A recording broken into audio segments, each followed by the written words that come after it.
কোরআন আমি তেলাওয়াত করতে পারি না, প্রথম আযাব শাস্তি হলো ওই কোরআনে আপনার জন্য লানত হবে। কোরআন তেলাওয়াত করতে না পারলে কি হইছে? নেতাগিরি তো ঠিক মতোই পারি, ঠিক কিনা বলেন? নেতাগিরি ঠিক মতোই পারি। আমি কোরআনে কারীম তেলাওয়াত করতে পারি না, কোরআনকে সহি শুদ্ধ করে পড়তে পারি না, সন্তানকে কোরআন শিখাই না, নিজের জীবনটাকেও কোরআনময় করার চেষ্টা করি না। কিন্তু মাসাজিদে মাদ্রাসায় যায়া ইমামদের সাথে, ওলামায়ে কেরামদের সাথে, ওয়ারাসাতুল আম্বিয়াদের সাথে নেতাগিরি ঠিকই করতে পারি, ঠিক কিনা বলে?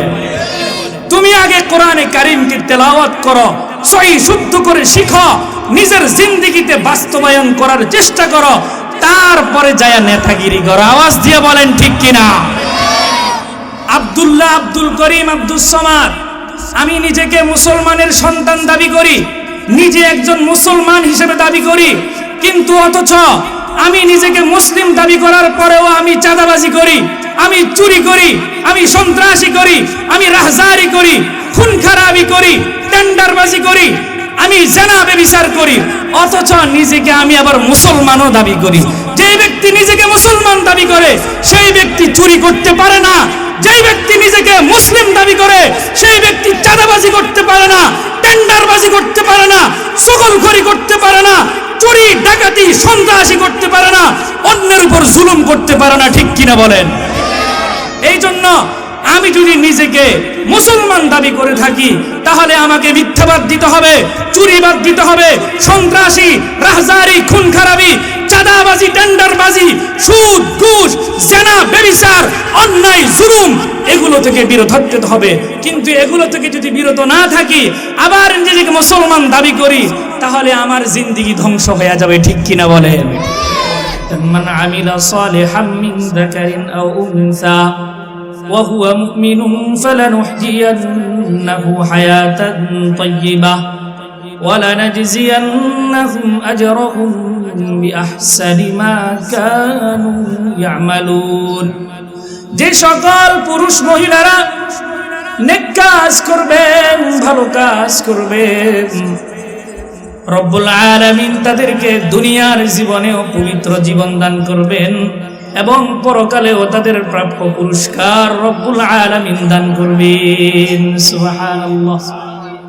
কাজেই আমাদেরকে রব্বুল আলামিন যেভাবে নামাজ পড়তে বলেছেন, রোজা রাখতে বলেছেন, হজ করতে বলেছেন, যাকাত দিতে বলেছেন, কোরআনে কারীম তেলাওয়াত করতে বলেছেন, সদকা করতে বলেছেন, তেমনি ভাবে আল্লাহ রব্বুল আলামিনের কিছু নিষেধাজ্ঞা আছে, কিছু কাজ বর্জনীয় আছে। আমরা যেভাবে নামাজ পড়াকে ইবাদত মনে করি, রোজাকে ইবাদত মনে করি, জিকির আজকার করাকে ইবাদত মনে করি, কিন্তু রব্বুল আলামিন যে বলেছেন, বান্দারে তুমি মিথ্যা কথা বইলো না, তুমি হারাম খেও না, চুরি করিও না, ডাকাতি কইরো না, সুদ খেও না, ঘুষ খেও না, চাঁদাবাজি, টেন্ডারবাজি কইরো না, খুন খারাপি করিও না, বেবিচার, জিনা ব্যভিচার কইরো না। এই ধরনের বর্জনীয় কাজকে আমরা ইবাদত মনে করি না। নামাজ পড়া যেরকম ইবাদত, মিথ্যা কথা বলা থেকে বিরত থাকাও ইবাদত, রোজা রাখা যেরকম ইবাদত, কোরআনে কারীম তেলাওয়াত করা যেরকম ইবাদত, চুরি ডাকাতি সন্ত্রাসী রাহজারি খুন খারাপি থেকে বিরত থাকাও ইবাদত। আমরা শুধু নামাজ পড়াকে ইবাদত মনে করি, কিন্তু মিথ্যা কথা থেকে বেঁচে থাকা, চগলখড়ি করা, হিংসা করা, বিদ্বেষ করা, গীবত শিকায়াত করা থেকে বেঁচে থাকা, এগুলোকে আমরা ইবাদত মনে করি না। অথচ এগুলো থেকে বেঁচে থাকাও কি ইবাদত। এই যে এগুলা থেকে বেঁচে থাকতে হবে, এই ভয় হৃদয়ের ভিতরে তৈরি করতে হবে। এই ভয় যেদিন আপনার হৃদয়ে চলে আসবে, নামাজ পড়লে যেরকম সওয়াব হবে, মিথ্যা কথা না বললে, মিথ্যা কথা থেকে দূরে থাকলে, চুরি ডাকাতি সন্ত্রাসী রাহজারি খুন খারাপি থেকে বেঁচে থাকলেও ইবাদত হবে, সওয়াব। ওই ভয়টা আগে তৈরি করতে হবে। আমি যদি মুখে বলি যে আমি আল্লাহকে ভয় করি, আমি মুত্তাকি, কিন্তু আমি কর্মে কাজে প্র্যাকটিক্যালি সেটা বাস্তবায়ন করি না, আপনি মুত্তাকি হতে পারেন? আপনি মুখে যেরকম স্বীকার করেন আপনি একজন নামাজি মুমিন মুসলমান, আল্লাহকে ভয় করেন, সেই কাজটা আপনাকে করে দেখাইতে হবে। আল্লাহ রাব্বুল আলামিন কোরআনে কারীমের ভিতর ইরশাদ করতেছেন, উইদ্দাত লিল মুত্তাকিন, মুত্তাকিনদের জন্য জান্নাতকে প্রস্তুত করা হয়েছে। সুবহানাল্লাহ, মুত্তাকিনদের জন্য জান্নাতকে প্রস্তুত করা হয়েছে। এখন মুত্তাকি কারা? কারা আল্লাহকে বাস্তবিক অর্থে ভয় করে? এই কথা আমি আর আপনি যদি মুখ দিয়া বলি আমি আল্লাহকে ভয় করি, কিন্তু কাজে কর্মে সেটা বাস্তবায়ন করি না, আল্লাহ রাব্বুল আলামিন স্বয়ং কোরআনে কারীমের ভিতরে বলে দিয়েছেন যে আসলে মুত্তাকি কারা, কারা বাস্তবিক অর্থে আল্লাহকে ভয় করে, সত্যিকার অর্থে কাদের জন্য আল্লাহ জান্নাত থেকে প্রস্তুত করেছেন। কোরআনে কারীমের এক আয়াতের ভিতরে আল্লাহ রাব্বুল আলামিন মুত্তাকিদের গুণ বর্ণনা করতে গিয়ে বলেন, আল্লাযীনা ইউনফিকুনা ফিস সাররাই ওয়াদ দাররাই ওয়াল কাযিমিনাল গায়যা ওয়াল আফিনা আনিন নাস। الذين ينفقون في السراء والضراء, মুত্তাকি হলো তারা যারা সচ্ছল অসচ্ছল অবস্থায় সর্বহালতে আল্লাহর রাস্তায় খরচ করে। সচ্ছল অবস্থায় অসচ্ছল অবস্থায় সর্বহালতে সর্ব অবস্থায় আল্লাহ তাআলার সন্তুষ্টি অর্জনের জন্য দ্বীনের কাজে, ইসলামের কাজে, মাসাজিদ মাদারিসের কাজে, দ্বীনের জন্য, ইসলামের জন্য শুধুমাত্র আল্লাহর সন্তুষ্টির জন্য ব্যয় করে, তারাই হচ্ছে মুত্তাকি। সুবহানাল্লাহ। মুত্তাকিনদের প্রথম গুণ হলো যারা শুধুমাত্র আল্লাহ তাআলার সন্তুষ্টির জন্য শুধু নিজের সচ্ছল অসচ্ছল অবস্থায় ব্যয় করে। প্রথম গুণ কি? আল্লাযীনা ইউনফিকুনা ফিস সাররাই ওয়াদ দাররাই, যারা আল্লাহ তাআলার সন্তুষ্টি অর্জনের জন্য, আল্লাহ তাআলার সন্তুষ্টি অর্জনের জন্য দ্বীনের কাজে ব্যয় করে। ওয়াল কাযিমিনাল গায়য, রব্বুল আলামিন মুত্তাকিনদের দ্বিতীয় গুণ বর্ণনা করতেছেন, ওয়াল কাযিমিনাল গায়য। মুত্তাকি হলো তারা যারা ক্রোধের সময়, রাগের সময় নিজেকে সংযত রাখে, গালাগালি করে না অন্যায়ভাবে, ঝগড়া করে না, মারামারি করে না, গুন্ডামি করে না, অন্যের উপর জুলুম করে না, অত্যাচার করে না। যখন রাগ চলে আসে ওই রাগটাকে নিয়ন্ত্রণ করে। ওয়াল কাযিমিনাল গায়য, তারাই হলো মুত্তাকি। রাগ কন্ট্রোল করে, নিয়ন্ত্রণ করে নিজেকে সংযত রাখে, অন্যের উপর অবিচার করে না, জুলুম করে না। মুত্তাকিনদের দ্বিতীয় গুণ ওয়াল আফিনা আনিন নাস। রব্বুল আলামিন মুত্তাকিনদের তৃতীয় গুণ বর্ণনা করতেছেন, ওয়াল আফিনা আনিন নাস। মুত্তাকিন হলো তারা কেউ যদি অন্যায় করে, কেউ যদি জুলুম করে, অবিচার করে, তাকে সাদরে মাফ করে দেয়। সুবহানাল্লাহ। ওয়াল আফিনা আনিন নাস, সবকিছু তাকে আল্লাহ রাব্বুল আলামিনের সন্তুষ্টির জন্য মাফ করে দেন। মুত্তাকিন হলো তারা। এর দ্বিতীয় গুণ। চতুর্থ গুণ রব্বুল আলামিন কোরআনে কারীমের ভিতরে ইরশাদ করতেছেন, ওয়াল্লাযীনা ইযা ফাআলু ফাহিশাতান আও যালামু আনফুসাহুম যাকারুল্লাহা ফাস্তাগফিরু লিযুনুবিহিম ওয়া মান ইয়াগফিরুয যুনুবা ইল্লাল্লাহ ওয়া লাম ইউসিররু আলা মা ফাআলু ওয়া হুম ইয়ালামুন। والذين إذا فعلوا فاحشة أو ظلموا أنفسهم ذكروا الله فاستغفروا لذنوبهم, যারা অন্যায় কাজ করে, অশ্লীল কাজ করে, গুনাহ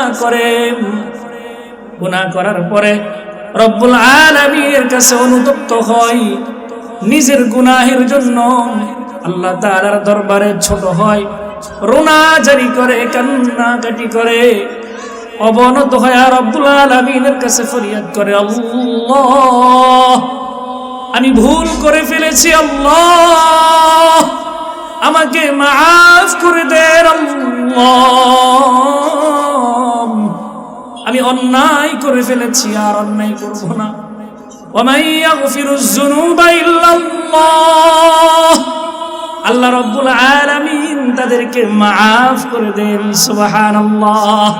ওয়ালাম ইউসিররু আলা মা ফাআলু ওয়া হুম ইয়ালামুন, ওয়ালাম ইউসিররু আলা মা ফাআলু ওয়া হুম ইয়ালামুন।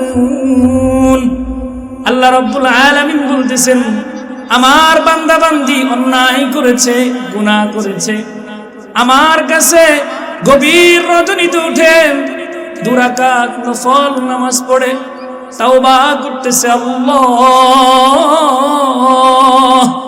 আমি ভুল করে ফেলেছি, আল্লাহ আপনি আমাকে মাফ করে দেন, আর জিন্দেগিতে এই গুনাহ করব না, এই গুনাহের উপর আমি অবিচল থাকবো না, অটল থাকবো না, প্রতিজ্ঞাবদ্ধ করছি, আল্লাহ আপনি আমাকে মাফ করে দেন। আল্লাহ বলতেছেন, যে বান্দা এভাবে গুনাহের পরে তওবা করবে, অন্যায়ের পরে তওবা করবে, আমি আল্লাহ তাকে মাফ করে দেব। শর্ত হচ্ছে সেই ব্যক্তি এই গুনাহের উপর অবিচল থাকতে পারবে না। মুত্তাকি হচ্ছে তারা যারা গুনাহ করার পরে, অন্যায় করার পরে নিজে কি করবে, আল্লাহর কাছে খাঁটি দিলে খাঁটি মনে তওবা করবে, আমার আল্লাহ তাকে মাফ করে দিবেন। কিন্তু সে প্রতিজ্ঞাবদ্ধ হইতে হবে, এই যে আল্লাহ আজকে খাঁটি দিলে তওবা করেছি, আর জিন্দেগিতে এই গুনাহ। এখন এই যে আমরা মুত্তাকিনদের 4টা গুণ বলেছি, এই আল্লাহর ভয়, আল্লাহর প্রতি ভীতি তৈরি করতে হলে আমাদেরকে কি করতে হবে? সর্বপ্রথম কাজ হলো বেশি বেশি আল্লাহ তাআলার জিকির করতে হবে। কি করতে হবে? কথা বলেন, কি করতে হবে? রাসূল করিম সাল্লাল্লাহু আলাইহি ওয়াসাল্লাম ইরশাদ করতেছেন, আকসিরু যিকরাল্লাহি আযজা ওয়া জাল্লা হাত্তা ইউকালা ইন্নাহু মাজনুন। তুমি এমন ভাবে জিকির করো, এমন ভাবে জিকির করো, মানুষেরা যখন তোমাকে দেখে তখন মানুষেরা বলতে থাকে যে দেখো এই ব্যক্তি জিকির করতে করতে আল্লাহ রাব্বুল আলামিনের স্মরণ করতে করতে পাগল হয়ে গেছে। এমন ভাবে জিকির করতে থাকো, মানুষ দেখলে মনে করে যে আল্লাহর বান্দা আল্লাহর জিকির করতে করতে পাগল হয়ে গেছে। আকসিরু যিকরাল্লাহি আযজা ওয়া জাল্লা হাত্তা ইউকালা ইন্নাহু মাজনুন। আর এই জিকিরের মধ্যে সর্বোত্তম জিকির হলো কোরআনে কারীম তেলাওয়াত করা। সুবহানাল্লাহ।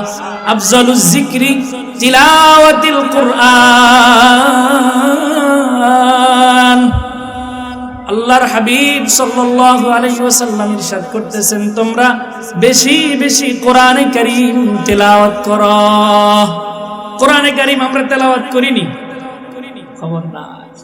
কোরআনে কারীমের তেলাওয়াত বর্তমানে খুবই মুশকিল, পাওয়া যায় না। কোরআনে কারীম আমাদের মাধ্যমে তেলাওয়াত হয় না, আমাদের ঘরগুলো বিরান ভূমি হয়ে গেছে। কোরআনে কারীম আমরা শিখি না, কোরআনে কারীম তেলাওয়াত করি না, কোরআনে কারীমকে বুঝার চেষ্টা করি না, কোরআনময় জিন্দেগি বাস্তবায়ন করারও চেষ্টা। এই যে এভাবে 60-70টা বছর নিজের জিন্দেগি কাটায়া দিচ্ছি, পুরা শৈশব থেকে যৌবনকাল, যৌবন থেকে বৃদ্ধকাল, কোরআন না শিখা, শুদ্ধ করে না শিখা, কোরআন না বুঝা, কোরআনময় নিজের জিন্দেগি বাস্তবায়ন না কইরা এভাবে নিজের জিন্দেগিটাকে শেষ করে দিচ্ছি। আমাদের পরিণতি কিন্তু ভালো হবে। যারা কোরআন শিখে না, কোরআনময় জীবন বাস্তবায়ন করার চেষ্টা করে না, কিতাবের ভিতরে লিখছে তাদের জন্য ভয়ঙ্কর শাস্তির ব্যবস্থা করেছেন আল্লাহ রাব্বুল আলামিন। কয়েকটি আলোচনা করে আমি শেষ করছি। মেহমান আছেন, আলোচনা করবেন, আপনারা আমার সাথে সাথে বলতে হবে আমার সাথে সাথে আজকে এখান থেকে বুঝে নিতে হবে এবং এখান থেকে প্রতিজ্ঞাবদ্ধ হইতে হবে। এখন থেকে, আজকে থেকে কোরআনে কারীমকে বুঝার চেষ্টা করব, কোরআনকে সহি শুদ্ধ করে তেলাওয়াত করার চেষ্টা করব এবং যতদিন আল্লাহ হায়াতে আমাদেরকে বাঁচায় রাখবেন কোরআনময় জীবন বাস্তবায়ন করার চেষ্টা করবেন। কি বলেন ইনশাআল্লাহ? আল্লাহ তাআলা আমাদেরকে তৌফিক দান করুন। দেখবেন অনেক মানুষ আছে কোরআন শিখে না, কোরআনকে অবজ্ঞা করে, কোরআনকে নিয়ে বিভিন্ন রকমের কথা বলে। যারা কোরআনকে শিখে না, কোরআনময় জীবন বাস্তবায়ন করার চেষ্টা করে না, তাদের জন্য ভয়ঙ্কর ভয়ঙ্কর শাস্তির ব্যবস্থা রয়েছে। তোর মধ্যে প্রথম শাস্তি হইল, যে ব্যক্তি কোরআনে কারীম সহি শুদ্ধ করে তেলাওয়াত করে না, সহি শুদ্ধ করে তেলাওয়াত করার চেষ্টাও করে না, অথবা নিজের সন্তানকে, পরিবার পরিজনকে কোরআনের শিক্ষায় শিক্ষিত করে না, নিজের জিন্দেগিটা কোরআনময় করার চেষ্টা করে না, প্রথম শাস্তি হলো ওই কোরআনে কারীম তার জন্য লানত করবেন। নাউজুবিল্লাহ। ওই কোরআনই তার জন্য লানত করবেন। নিজে নিজের মতো করে তেলাওয়াত করলে সেটা তেলাওয়াত হবে না। বহু ক্ষেত্রে আমরা কোরআনে কারীম তেলাওয়াত করি, সেখানে সওয়াবের জায়গায় আমাদের গুনাহ হয়। কি হয়? গুনাহ হয়। কারণ কি? আমি কোরআনকে কোরআনের মতো তেলাওয়াত করি না। যেভাবে কোরআনকে সহি শুদ্ধ করে তেলাওয়াত করার কথা, সেভাবে আমরা কোরআন তেলাওয়াত করি না। কোরআন আমি তেলাওয়াত করতে পারি না, প্রথম আযাব শাস্তি হলো ওই কোরআনে আপনার জন্য লানত হবে। কোরআন তেলাওয়াত করতে না পারলে কি হইছে? নেতাগিরি তো ঠিক মতোই পারি, ঠিক কিনা বলেন? নেতাগিরি ঠিক মতোই পারি, আমি কোরআনে কারীম তেলাওয়াত করতে পারি না, কোরআনকে সহি শুদ্ধ করে পড়তে পারি না, সন্তানকে কোরআন শিখাই না, নিজের জীবনটাকেও কোরআনময় করার চেষ্টা করি না। কিন্তু মাসাজিদে মাদ্রাসায় যায়া ইমামদের সাথে, ওলামায়ে কেরামদের সাথে, ওয়ারাসাতুল আম্বিয়াদের সাথে নেতাগিরি ঠিকই করতে পারে, ঠিক কিনা বলে? তুমি আগে কোরআনে কারীমকে তেলাওয়াত করো, সহি শুদ্ধ করে শিখো, নিজের জিন্দেগিতে বাস্তবায়ন করার চেষ্টা করো, তারপরে যায়া নেতাগিরি করো। আওয়াজ দিয়ে বলেন ঠিক কিনা? এজন্য প্রথম আযাব হলো, শাস্তি হলো, আগে কোরআনে কারীম শুদ্ধ করে পড়েন। কোরআনে কারীম যদি সহি শুদ্ধ করে না পড়েন, কোরআন আপনাকে কি দিবে? লানত দিবে। 2 নম্বর শাস্তি হলো, যে ব্যক্তি কোরআনে কারীম সহি শুদ্ধ করে পড়ে না, কোরআনময় জিন্দেগি বাস্তবায়ন করে না, ওই ব্যক্তির জিন্দেগি ধ্বংস হয়ে যাবে।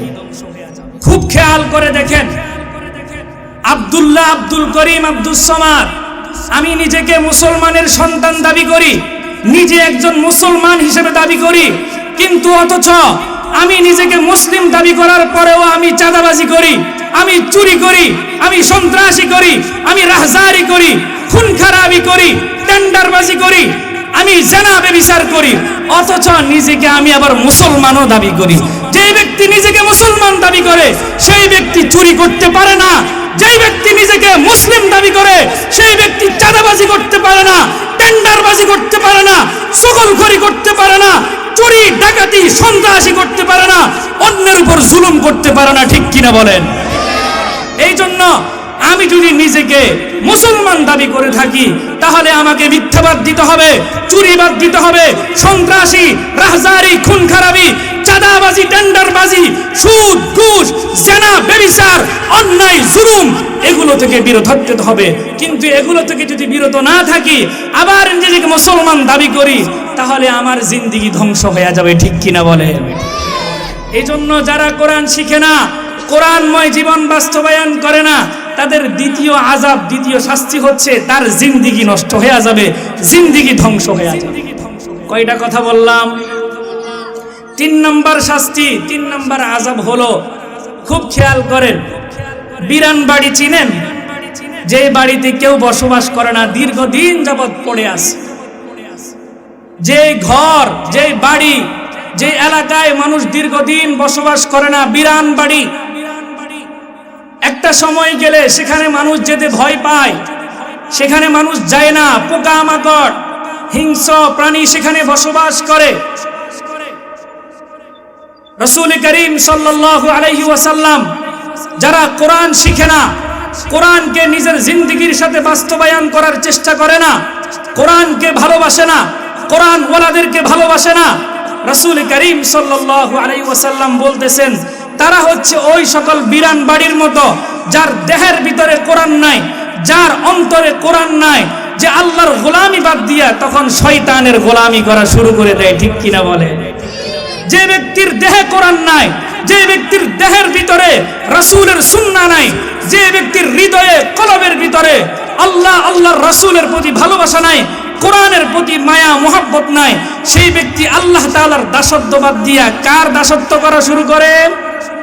শয়তানের দাসত্ব করা শুরু করে। এটা হলো তার তৃতীয় শাস্তি। সে আল্লাহর গোলামি বাদ দিয়া শয়তানের গোলামি করে, সে আল্লাহর ইবাদত বাদ দিয়া শয়তানের ইবাদত করে, শয়তানকে অনুসরণ করে। এই হলো তৃতীয় শাস্তি। যে ব্যক্তি কোরআন শিখে না, কোরআনকে সহি শুদ্ধ করে পড়ে না, নিজের জিন্দেগিকে কোরআনময় করার চেষ্টা করে না, তার চতুর্থ শাস্তি হলো খুব ভয়ঙ্কর শাস্তি। রাসূল করিম সাল্লাল্লাহু আলাইহি ওয়াসাল্লামের ইরশাদ করতেছেন, ওই ব্যক্তির জন্য রাসূলুল্লাহ সাল্লাল্লাহু আলাইহি ওয়াসাল্লাম কাল কিয়ামতের দিন স্বয়ং নিজে তার বিরুদ্ধে দাঁড়াবেন। নাউযুবিল্লাহ। চিন্তা করে দেখেন কত ভয়ঙ্কর কথা, কত সাংঘাতিক কথা। রাসূল করিম সাল্লাল্লাহু আলাইহি ওয়াসাল্লাম ওই ব্যক্তির বিরুদ্ধে দাঁড়াবেন কাল কিয়ামতের ময়দানে, যে ব্যক্তির বিরুদ্ধে রাসূলুল্লাহ দাঁড়ায়া যাবেন। আমাদের কি আর বাঁচার কোনো উপায় আছে? আল্লাহ রাব্বুল আলামিন কোরআনে কারীমের ভিতরে ইরশাদ করতেছেন, ক্বালার রাসূলু ইয়া রাব্বি ইন্না কওমি ইত্তাখাযু হাযাল কুরআনা মাহজুরা। وقال الرسول يا رب إن قوم اتخذوا هذا القرآن مهجورا। কাল কিয়ামতের ময়দানে যে ব্যক্তি কোরআনকে সহি শুদ্ধ করে পড়বে না, কোরআনে কারীমকে নিজের জিন্দেগীর সাথে বাস্তবায়ন করার চেষ্টা করবে না, নিজের সন্তানকে কোরআন শিক্ষা দিবে না, কোরআনময় জীবন করার চেষ্টা করবে না, স্বয়ং রব্বুল আলামিন কোরআনে কারীমের ভিতরে ইরশাদ করতেছেন, ওয়া ক্বালার রাসূলু ইয়া রাব্বি ইন্না কওমি ইত্তাখাযু হাযাল কুরআনা মাহজুরা। রাসূলুল্লাহ সাল্লাল্লাহু আলাইহি ওয়াসাল্লাম কিয়ামতের ময়দানে বলবে, আল্লাহ, এই ব্যক্তির কাছে কোরআন গিয়েছিল, এই ব্যক্তির কাছে কোরআনের বাণী পৌঁছাইছিল, কোরআনে কারীম তার সামনে ছিল, কিন্তু সে কোরআনের দিকে তাকায়নি, কোরআন শিখার চেষ্টা করেনি, কোরআনময় জিন্দেগি বাস্তবায়ন করার চেষ্টা করেনি। রাসূলুল্লাহ সাল্লাল্লাহু আলাইহি ওয়াসাল্লাম সেদিন তার বিরুদ্ধে নালিশ করবেন আল্লাহ রাব্বুল আলামিনের কাছে। নাউযুবিল্লাহ। 4 নম্বর ভয়ঙ্কর আযাব, ভয়ঙ্কর বিষয় হইল স্বয়ং রাসূল করিম সাল্লাল্লাহু আলাইহি ওয়াসাল্লাম ওই ব্যক্তির বিরুদ্ধে কিয়ামতের দিন দাঁড়ায়া যাবেন, নালিশ করবেন। 5 নম্বর বিষয় হইল আরো ভয়ঙ্কর, যে ব্যক্তি কোরআন শিখবে না, কোরআন শিখানোর চেষ্টা করবে না, নিজের জিন্দেগিটাকে কোরআনময় করার চেষ্টা করবে না। আল্লাহ রাব্বুল আলামিন কোরআনে কারীমের ভিতরে ইরশাদ করতেছেন, ওয়া মান আ'রাদা আন যিকরি ফাইন্না লাহু মাঈশাতান দানকা ونحشره يوم القيامة أعمى قال رب لم حشرتني أعمى وقد كنت بصيرا। الله رب العالمين إرشاد করতেছেন, ومن أعرض عن ذكري فإن له মাঈশাতান দনকা। মাঈশাতান দনকা এই শব্দের মুফাসসিরিনে কেরাম দুইটা ব্যাখ্যা করেছেন। আল্লাহ রাব্বুল আলামিন আপনাকে দুনিয়াতে টাকা দিবেন, পয়সা দিবেন, গাড়ি দিবেন, বাড়ি দিবেন, সম্পদের মালিক বানাবেন ঠিকই, কিন্তু রব্বুল আলামিন আপনার হৃদয়ের ভিতরে যে শান্তি আছে, প্রশান্তি আছে, তৃপ্তি আছে, অল্প তুষ্টি আছে, সেটা উঠাইয়া নিয়ে যাবেন। আল্লাহ রাব্বুল আলামিন আপনাকে টাকার মালিক বানিয়েছেন, গাড়ি বাড়ি সম্পদ সব কিছু দিয়েছেন ঠিকই, কিন্তু রব্বুল আলামিন হৃদয়ের যে প্রশান্তি আছে, হৃদয়ের ভিতরে যে শান্তি আছে, সেই শান্তিটুকু উঠায়া নিয়ে যাবেন। আল্লাহ আপনার জিন্দেগিটাকে সংকুচিত করে দিবেন। এক ব্যাখ্যা হলো আল্লাহ দুনিয়াতে আপনাকে সব কিছুর মালিক বানাবেন, কিন্তু আপনার থেকে শান্তি উঠায়া নিয়ে যাবেন। ওয়ামান আ'রাদা আন যিকরি ফাইন্না লাহু মাঈশাতান যানকা। এর আরেকটা ব্যাখ্যা হইল, যখন দুনিয়া থেকে আমি আর আপনি অন্ধকার কবরে চলে যাব, সে অন্ধকার কবরে যাওয়ার পরে ওই অন্ধকার কবরটুকু আমাদের জন্য সংকীর্ণ হয়ে যাবে, সংকুচিত হয়ে যাবে। একদিকের মাটি আরেক দিকে চলে যাবে, ডান পাশের মাটি বাম পাশে, বাম পাশের মাটি ডান পাশে, ডান পাজর বাম দিকে, বাম দিকের পাজর ডান দিকে, এমন চিপা হয়ে যাবে, এমন সংকীর্ণ হয়ে যাবে। সেদিন আফসোস আর হতাশা ছাড়া আমাদের আর কোনো উপায় থাকবে না। ৫ নম্বর শাস্তি হইল, রব্বুল আলামিন আমাদের জিন্দেগিটা আমাদের জন্য সংকুচিত করে দিবেন।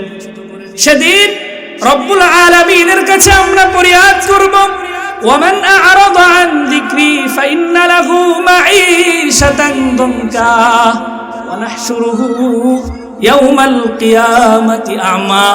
রব্বুল আলামিন কিয়ামতের দিন আমাদেরকে অন্ধ করে উঠাবেন। নাউযুবিল্লাহ।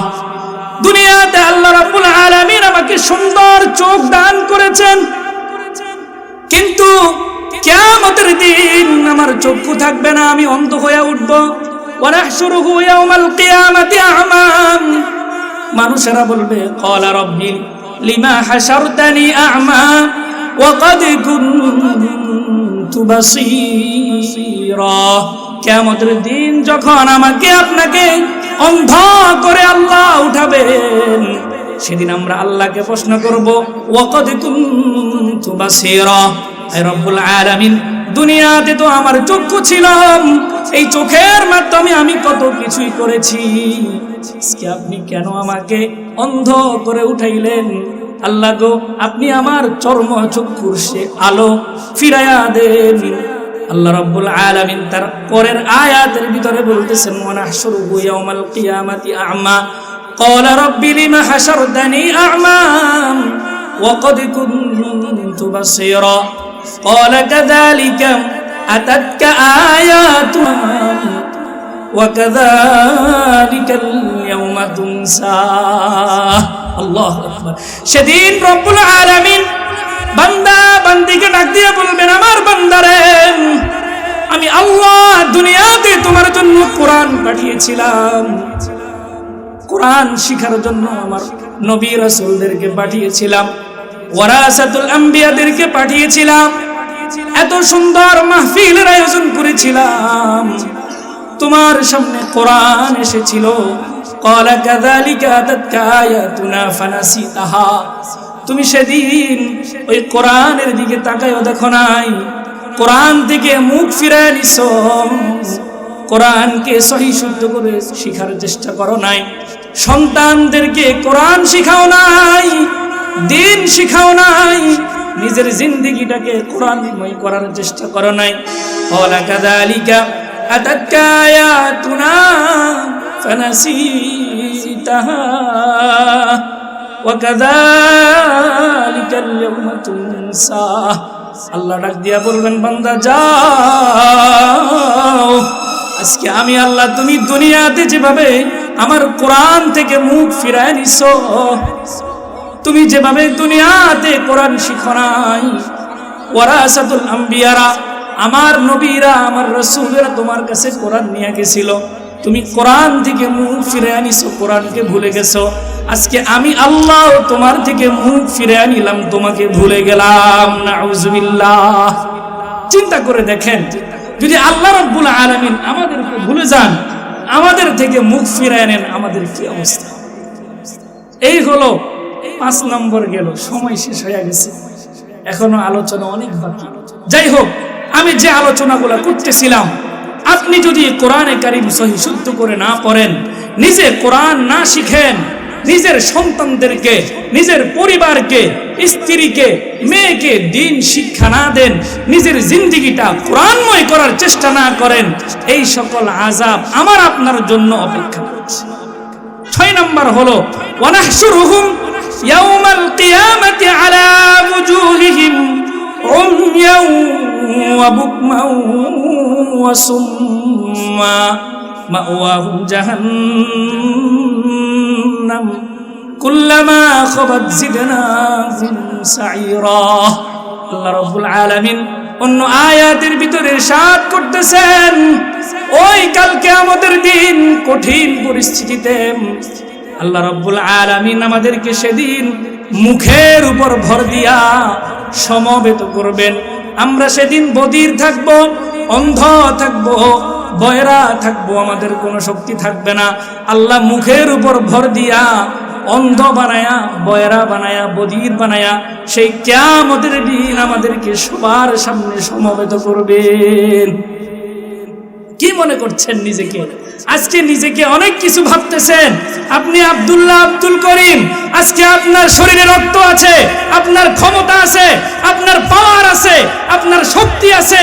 নেতার দোহাই দিয়া আপনি অন্যের উপর জুলুম করবেন, টেন্ডারবাজি করবেন, চাঁদাবাজি করবেন, অন্যের হক মেরে খাবেন, অন্যের উপর জুলুম করবেন, গরিবদের উপর অন্যায় করবেন, মিথ্যাবাদ করবেন, পাপাচার করবেন। মনে রাখবেন, এই অন্যায়গুলো আপনি করে যান ঠিকই, কিন্তু কাল কিয়ামতের ময়দানে সেদিন আপনাকে বাঁচানোর মতো আর কেউ থাকবে।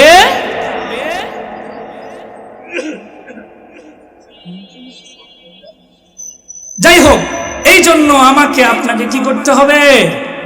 নিজের কোরআনময় জিন্দেগি বাস্তবায়ন করার চেষ্টা। কয়টা কথা বললাম? 6টা। কয়টা? 6টা। ওয়ানাহশুরুহুম ইয়াউমাল কিয়ামাতি আলা ওয়ুজুহিহিম উময়াও ওয়া বুকমাও ওয়া সুম্মা। এই কিয়ামতের কঠিন ময়দানে আল্লাহ আমাকে আপনাকে বধির করে, অন্ধ করে উঠাবেন। 7 নম্বর হইল কিয়ামতের দিন এই কোরআনই আমার জন্য দলিল হবে। আল কোরআন হুজ্জাতুল লাকা ওয়া আলাইক। কোরআন কারোর জন্য সত্যের দলিল হবে, কারোর জন্য আবার আল্লাহ তাআলা দাঁড়ায়া যাবে ধ্বংসের জন্য। এই জন্য ভাইয়েরা আমার, নিজের জিন্দেগিটাকে সংশোধন করার চেষ্টা করেন, নিজেকে খাঁটি দিলে তওবা করেন এবং রব্বুল আলামিনের কাছে প্রতিজ্ঞাবদ্ধ হন, আর জিন্দেগিতে অন্যায় করব না। আপনি যদি এই ধরনের প্রতিজ্ঞা করতে পারেন, ওয়ামাই ইয়াগফিরুজ যুনুবা ইল্লাল্লাহ, আমার আল্লাহ ওয়াদা দিয়ে দিয়েছেন, ওয়ালাম ইউসিররু আলা মা ফাআলু ওয়া হুম ইয়ালামুন। বান্দা, তুমি যদি গুনাহ থেকে নিজেকে বিরত রাখার জন্য প্রতিজ্ঞাবদ্ধ হও, আমি আল্লাহ তোমার জিন্দেগীর সব গুনাহগুলো মাফ করে দিব। শুধু মাফ করব না, তোমার জন্য আমি জান্নাতুল ফেরদাউসের ব্যবস্থা রেখে দিয়েছি। এমন জান্নাতুল ফেরদাউস একবার প্রবেশ করলে দ্বিতীয়বার আর সেখান থেকে বের হতে মন চাইবে। যাই হোক, যে আলোচনাগুলো করেছি, আল্লাহ রব্বুল আলামিন আমাদের সবাইকে বুঝার, মানার, আমল করার তৌফিক দান করুন। আমিন। ওয়া আখিরু দাওয়ানা আনিল হামদুলিল্লাহি রাব্বিল আলামিন। আসসালামু আলাইকুম ওয়া রাহমাতুল্লাহি ওয়া বারাকাতুহু।